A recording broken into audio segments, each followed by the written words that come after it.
안녕하세요. 들어서 세계 속으로입니다. 방금 따끈따끈한 파리올림픽과 관련된 현숙님의 사연이 도착했습니다. 국제올림픽이라는 이벤트에 와보니 확실히 한국의 위상이 얼마나 높아졌는지, 북한과의 격차가 얼마나 심각한지를 뼈저리게 느끼고 계시다고 전해오셨습니다. 파리 공항에서 몇 시간을 기다리고도 선수들을 보지 못할 뻔했다는 그녀가 전달해드리는 한국과 상반되는 파리올림픽에서의 북한 선수단의 이야기가 왜 충격적인지 한번 들어보시죠. 안녕하세요. 저는 한현숙이라고 합니다. 18살에 탈북하여 K대학에서 북한학과를 공부하고 있는 24살의 대학생이지만 이번 여름 파리 올림픽에서 자원봉사자로 일하게 되어 정말 설렙니다. 오늘은 제가 맡은 첫 임무인 북한 선수단 영접 날이에요. 새벽부터 일어나 공항으로 향했습니다. 도착하니 이미 조선 프랑스 친선협회 분들이 환영 플랜카드를 들고 기다리고 계시더라고요. 그분들의 열정에 감동받았어요. 한 할아버지께서 제게 말씀하셨죠. 올림픽은 평화를 위해 만들어진 거 아닙니까? 우리는 남가르지 않고 다 하나로 맺고 싶다는 의미로 나왔습니다. 그 말씀을 듣고 제 마음도 따뜻해졌어요. 시간이 지나고 북한 선수들이 도착할 시간이 다가왔습니다. 하지만 예상과 달리 입국장에서 그들의 모습을 볼 수 없었어요. 1시간, 2시간. 시간이 계속 지나도 선수들이 나오지 않자 모두가 걱정하기 시작했죠. 저는 용기를 내어 공항 직원분께 물어봤어요. 혹시 북한 선수단에 대해 아시는 게 있나요? 그분은 조용히 말씀해 주셨어요. 검색 과정에서 문제가 생긴 것 같아요. 그리고 북한 측에서 언론 취재를 막아달라고 요청했다고 하더라고요. 그 말을 듣고 저는 복잡한 감정이 들었어요. 한편으로는 그들의 안전과 프라이버시를 존중해야 한다고 생각했지만 다른 한편으로는 이런 폐쇄적인 모습이 과연 올림픽 정신에 맞는 것인지 의문이 들었거든요. 이미 한국 선수들은 멋지게 입장하여 모두의 환영과 축하를 받은 지 오래전 일이었으니 더 비교가 될 수밖에 없었죠. 마침내 드디어 북한 선수단이 모습을 드러냈을 때 저는 그들을 가까이서 볼 수 있을 거라 기대했어요. 하지만 그들은 정식 출구가 아닌 반대편 문으로 빠르게 빠져나가더라고요. 경찰들이 취재진의 접근을 막았고 우리 자원봉사자들도 가까이 가지 못했어요. 저는 그 순간 조금 슬펐어요. 우리가 준비한 환영 인사도 전하지 못하고 그들과 눈을 마주치지도 못했거든요. 하지만 그들이 버스에 탄 후 손을 흔들어주는 모습을 보고 조금은 위안을 얻었습니다. 이날의 경험은 제게 많은 생각을 하게 했어요. 올림픽이라는 큰 축제 속에서도 여전히 존재하는 장벽들, 그리고 그 장벽을 넘어서려는 노력들. 앞으로 제가 어떻게 하면 이런 상황에서 더 도움이 될 수 있을지 고민하게 됐습니다. 그날 밤 일기를 쓰면서 저는 다짐했어요. 비록 오늘은 아쉬움이 컸지만 앞으로 남은 기간 동안 최선을 다해 모든 선수들을 환영하고 돕겠다고요. 어쩌면 작은 미소, 따뜻한 말 한마디가 그들에게 큰 위로가 될 수 있지 않을까요? 내일은 또 어떤 일들이 기다리고 있을지 기대되네요. 이 특별한 경험을 통해 제가 조금씩 성장해가는 것 같아 기쁩니다. 앞으로의 올림픽 기간이 정말 기대돼요. 오늘은 올림픽 개막식 전날이에요. 저는 선수촌에서 안내 업무를 맡게 되었습니다. 아침 일찍부터 준비를 하고 선수촌으로 향했어요. 가는 길에 이런저런 생각이 들더라고요. 과연 북한 선수들과 마주칠 수 있을까? 그들과 대화를 나눌 수 있을까? 선수촌에 도착하자마자 특별한 분위기를 느낄 수 있었어요. 다른 나라 선수들은 자유롭게 돌아다니며 서로 인사를 나누고 사진도 찍고 있었지만 북한 선수들의 모습은 보이지 않았거든요. 동료 자원봉사자 민지와 이야기를 나누다가 북한 선수들의 숙소 위치를 알게 되었어요. 선수촌 가장 외곽에 있는 멀티페이 센터 건물이었죠. 그곳에 가보니 큰 인공기가 휘날리고 있었어요. 그 모습을 보니 가슴이 뭉클해지더라고요. 저희는 용기를 내어 그 건물 주변을 돌아다녔어요. 혹시 북한 선수들과 마주칠 수 있지 않을까 하는 기대감이에요. 하지만 그들의 모습은 좀처럼 보이지 않았죠. 대신 건물 주변에 경비원들이 배치되어 있는 걸 볼 수 있었어요. 점심시간이 되어 식당으로 향했을 때였어요. 멀리서 북한 선수로 보이는 분들이 단체로 이동하는 모습을 발견했습니다. 저는 너무 반가워서 손을 흔들며 인사하려고 했지만 그들은 고개를 숙인 채 빠르게 지나갔어요. 그 모습을 보며 저는 조금 슬펐습니다. 오후에는 선수촌 투어 안내를 맡았어요. 여러 나라 선수들이 참여했는데 북한 선수는 한 명도 없었죠. 투어를 마치고 돌아오는 길에 우연히 북한 코치로 보이는 분과 마주쳤어요. 저는 용기를 내어 인사를 건넸죠. 안녕하세요. 환영합니다. 그분은 잠깐 놀란 표정을 지었다가 살짝 고개를 숙여 인사를 받아주셨어요. 비록 짧은 순간이었지만 저에겐 의미 있는 경험이었습니다. 그날 저녁 자원봉사자 회의가 있었어요. 거기서 북한 선수단의 특별한 요청사항들을 전달받았습니다. 그들은 다른 나라 선수들과의 접촉을 최소화하고 싶어 한다고 해요. 식사 시간도 따로 정해달라고 요청했다고 합니다. 이런 이야기를 들으며 저는 복잡한 감정이 들었어요. 한편으로는 그들의 결정을 존중해야 한다고 생각했지만 다른 한편으로는 이렇게 해서 진정한 올림픽 정신을 느낄 수 있을지 의문이 들었거든요. 또 한 번 한국 선수들과 비교가 될 수밖에 없었죠. 저희 봉사자들을 한 명 한 명 인사해주고 따로 식사는 하셨는지 물어봐 주시는 여유까지 보이는 한국 선수들을 보면서 이미 인성과 사람이 금메달감이라는 생각이 더 크게 들었었어요, 사실. 밤에 숙소로 돌아와 일기를 쓰면서 오늘 하루를 되돌아봤어요. 북한 선수들의 폐쇄적인 모습이 안타깝기도 했지만 동시에 그들의 입장을 이해하려고 노력했습니다. 어쩌면 그들에게는 이런 행동이 필요한 이유가 있을지도 모르겠다는 생각이 들었어요. 내일은 또 어떤 일들이 벌어질까요? 저는 포기하지 않고 계속해서 그들에게 따뜻한 미소와 인사를 건넬 거예요. 작은 노력이 모여 언젠가는 큰 변화를 만들어낼 수 있지 않을까요? 이런 희망을 품고 내일을 기대하며 잠자리에 들었습니다. 오늘은 정말 특별한 날이었어요. 체조 경기장에서 자원봉사를 하게 되었거든요. 아침 일찍 경기장에 도착해서 준비를 하고 있는데 놀랍게도 북한 체조 선수들이 훈련을 위해 들어오는 걸 보았어요. 그 중에서도 특히 눈에 띄는 선수가 있었죠. 바로 안창선 선수였어요. 안창선 선수는 지난 아시안게임에서 금메달을 땄다고 들었어요. 그의 훈련 모습을 지켜보는 것은 정말 흥미진진했습니다. 주 종목인 도마를 연습하는 모습은 정말 압도적이었어요. 그의 몸이 공중을 가르며 회전하는 모습은 마치 중력을 거스르는 것 같았죠. 그 다음으로 2단 평행봉 연습을 시작했는데 여기서 제가 놀란 점이 있었어요. 안창선 선수가 발가락에 얼음찜질을 하는 모습을 본 거죠. 아마도 부상이 있는 것 같았어요. 그 모습을 보며 저는 갑자기 마음이 아팠습니다. 선수들이 얼마나 큰 고통과 노력을 감내하며 훈련하는지 새삼 깨달았거든요. 훈련 중간중간 다른 나라 선수들과 마주칠 때마다 안창선 선수는 수줍은 듯 손을 흔들며 인사를 했어요. 그 모습이 너무나 귀여워 보였죠. 하지만 동시에 안타까웠어요. 왜냐하면 그 짧은 인사 외에는 다른 교류가 전혀 없었거든요. 점심시간이 되어 선수들이 잠시 휴식을 취할 때 저는 용기를 내어 안창선 선수에게 다가갔어요. 안녕하세요. 훈련 정말 멋있었습니다. 라고 말을 걸었죠. 그는 살짝 놀란 듯 했지만 곧 미소를 지으며 고개를 숙여 인사를 했어요. 저는 더 이야기를 나누고 싶었지만 옆에 있던 코치가 눈치를 주는 바람에 거기서 멈춰야 했습니다. 오후 훈련이 시작되고 저는 경기장 구석에서 묵묵히 제 일을 하면서도 계속 북한 선수들을 지켜봤어요. 그들의 진지한 태도와 끊임없는 노력에 정말 감동받았습니다. 특히 안창선 선수가 계속해서 도마를 연습하는 모습은 정말 인상적이었어요. 때로는 실수를 하기도 했지만 그때마다 다시 일어나 도전하는 모습이 너무나 멋있었죠.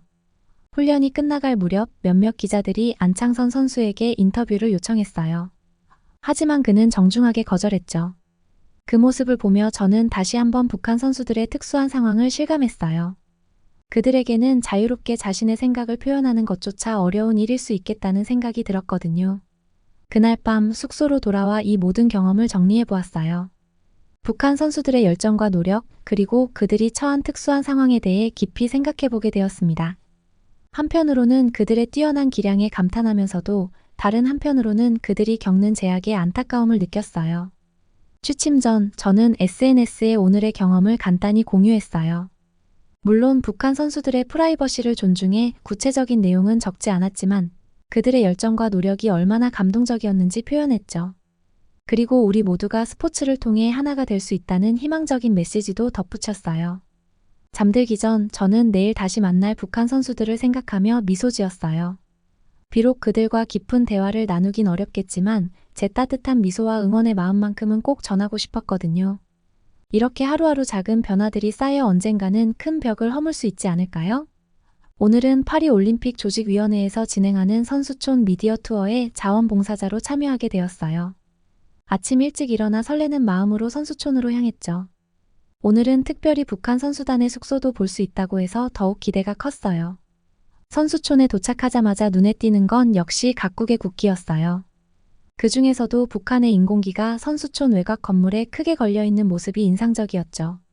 8년 만에 다시 올림픽 선수촌에 걸린 북한 국기라고 하더라고요. 그 모습을 보니 왠지 모를 감동이 밀려왔어요. 미디어 투어를 시작하면서 우리는 먼저 북한 선수단의 규모에 대해 설명을 들었어요.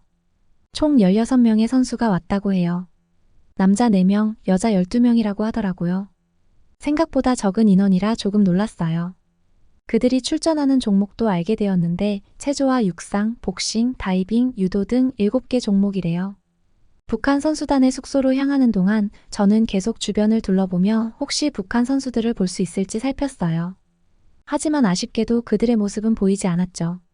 대신 그들의 숙소 주변에는 경비가 더욱 삼엄한 것 같았어요. 북한 선수단의 숙소는 정말 선수촌의 가장 외곽에 위치해 있었어요. 카메룬, 리비아, 에콰도르 등의 국가와 같은 건물을 사용한다고 하더라고요. 그 모습을 보며 문득 궁금해졌어요. 과연 이렇게 떨어져 있는 것이 그들의 요청이었을까 아니면 어쩔 수 없는 선택이었을까? 숙소 내부로 들어가진 못했지만 밖에서 본 모습만으로도 꽤 인상적이었어요. 창문마다 작은 인공기가 걸려 있었고 현관에는 김일성과 김정일의 초상화가 걸려 있다고 들었어요. 그 모습을 상상하니 북한 선수들이 이곳에서도 조국을 항상 생각하며 지내고 있다는 느낌이 들었죠. 투어 중에 우연히 한 자원봉사자와 이야기를 나눌 기회가 있었어요. 그분은 북한 선수들의 숙소 근처에서 일한다고 하더라고요. 그분 말씀으로는 북한 선수들을 자주 보지는 못하지만 가끔 흡연구역에서 마주칠 때가 있다고 해요. 그리고 중요한 건 마주칠 때마다 꼭 인사를 나눈다는 거예요. 그 말을 듣고 저는 왠지 모를 따뜻함을 느꼈어요. 작은 인사 하나로도 서로를 인정하고 존중할 수 있다는 생각이 들었거든요. 선수촌 식당으로 이동하면서 우리는 북한 선수들의 식사에 대해서도 들었어요. 그들은 대부분 따로 식사를 한다고 해요. 자신들의 고유한 음식 문화를 지키고 싶어 하는 것 같았어요. 한편으로는 그들만의 시간을 가질 수 있어 좋겠다는 생각도 들었지만 다른 한편으로는 다른 나라 선수들과 교류할 기회를 놓치는 것 같아 아쉽기도 했어요. 투어를 마치고 나오면서 저는 깊은 생각에 빠졌어요. 북한 선수들이 이렇게 제한된 환경 속에서도 올림픽을 준비하고 있다는 사실이 대단해 보였어요. 동시에 그들이 더 자유롭게 다른 선수들과 교류하고 올림픽의 진정한 의미를 느낄 수 있으면 좋겠다는 바람도 들었죠. 그날 밤 일기를 쓰면서 저는 다짐했어요. 비록 제가 할 수 있는 일은 작겠지만 북한 선수들을 포함한 모든 선수들에게 따뜻한 미소와 응원을 보내겠다고요. 어쩌면 이런 작은 노력들이 모여 언젠가는 큰 변화를 만들어낼 수 있지 않을까요? 내일은 또 어떤 새로운 경험이 기다리고 있을지 기대가 됩니다. 이 특별한 올림픽 기간 동안 저도 함께 성장하고 있다는 느낌이 들어 행복해요. 오늘은 올림픽 자원봉사자들을 위한 특별 강연이 있었어요. 주제는 북한의 올림픽 복귀였죠. 저는 이 주제에 특별히 관심이 있어서 아침 일찍부터 준비를 하고 강연장으로 향했어요. 강연자는 국제 스포츠 정치 전문가였어요. 그분의 설명을 들으며 저는 북한의 올림픽 참가 역사에 대해 많은 것을 배웠습니다. 특히 최근 몇 년간의 상황이 매우 흥미로웠어요. 먼저 2021년 도쿄 올림픽 이야기부터 시작했어요. 당시 북한은 코로나19를 이유로 올림픽 참가를 거부했다고 해요. 처음에는 단순히 팬데믹 때문이라고만 생각했는데 실제로는 더 복잡한 상황이 있었더라고요. 북한이 올림픽 불참을 선언하자 국제올림픽위원회 IOC는 강경한 조치를 취했어요. 북한의 올림픽 자격을 2022년 말까지 정지시켰다는 거예요. 그 이유가 올림픽 헌장을 어겼기 때문이라고 하더라고요. 모든 국가올림픽위원회는 올림픽에 의무적으로 참가해야 한다는 규정이 있다고 해요. 이 이야기를 들으면서 저는 많은 생각이 들었어요. 한편으로는 규정을 지키는 것이 중요하다고 생각했지만 다른 한편으로는 전 세계적인 팬데믹 상황에서 북한의 결정을 이해할 수 있을 것 같기도 했거든요. 그 결과로 북한은 2022년 베이징 동계올림픽에도 참가하지 못했다고 해요. 제재 기간이 끝나지 않았기 때문이죠. 이 부분을 들으면서 저는 조금 안타까웠어요. 스포츠를 통해 세계와 소통할 수 있는 기회를 놓쳤다고 생각했거든요. 그러다 2022년 말 드디어 IOC의 제재가 풀렸다고 해요. 북한은 다시 국가올림픽위원회의 노시 지위를 되찾았죠. 이 소식을 들었을 때 북한 선수들이 얼마나 기뻐했을지 상상해봤어요. 다시 세계 무대에 설 수 있는 기회를 얻은 거니까요. 그리고 2023년 북한은 항저우 아시안게임에 참가했다고 해요. 5년 만에 아시안게임 복귀였대요. 저는 이 이야기를 들으며 북한 선수들의 모습을 상상해봤어요. 오랜만에 국제대회에 나가 경쟁하는 그들의 마음이 어땠을지 궁금해졌어요. 그리고 마침내 올해 파리 올림픽에서 8년 만에 올림픽 무대에 복귀하게 된 거죠. 이 과정을 들으면서 저는 북한 선수들이 얼마나 큰 압박감과 책임감을 느낄지 생각해봤어요. 오랜 기간 동안 국제 무대에서 격리되어 있다가 다시 돌아온 그들의 마음이 어떨지 상상해보니 가슴이 뭉클해졌어요. 강연이 끝나고 질의응답 시간이 있었는데 저는 용기를 내어 질문을 했어요. 북한 선수들이 다른 나라 선수들과 잘 어울리지 않는 것 같은데 이것도 정치적인 이유 때문인가요? 강연자분은 잠시 생각하더니 대답해 주셨어요. 정치적인 이유도 있겠지만 오랜 기간 동안 격리되어 있다 보니 자연스럽게 소통하는 것이 어려울 수도 있어요. 하지만 시간이 지나면 서서히 변화가 있을 거라고 믿습니다. 그 대답을 듣고 저는 희망을 느꼈어요. 지금은 비록 서로 거리를 두고 있지만 언젠가는 모든 선수들이 진정으로 하나 되어 올림픽 정신을 나눌 수 있을 거라고 생각했거든요. 강연이 끝나고 숙소로 돌아오는 길에 저는 계속 생각에 잠겼어요.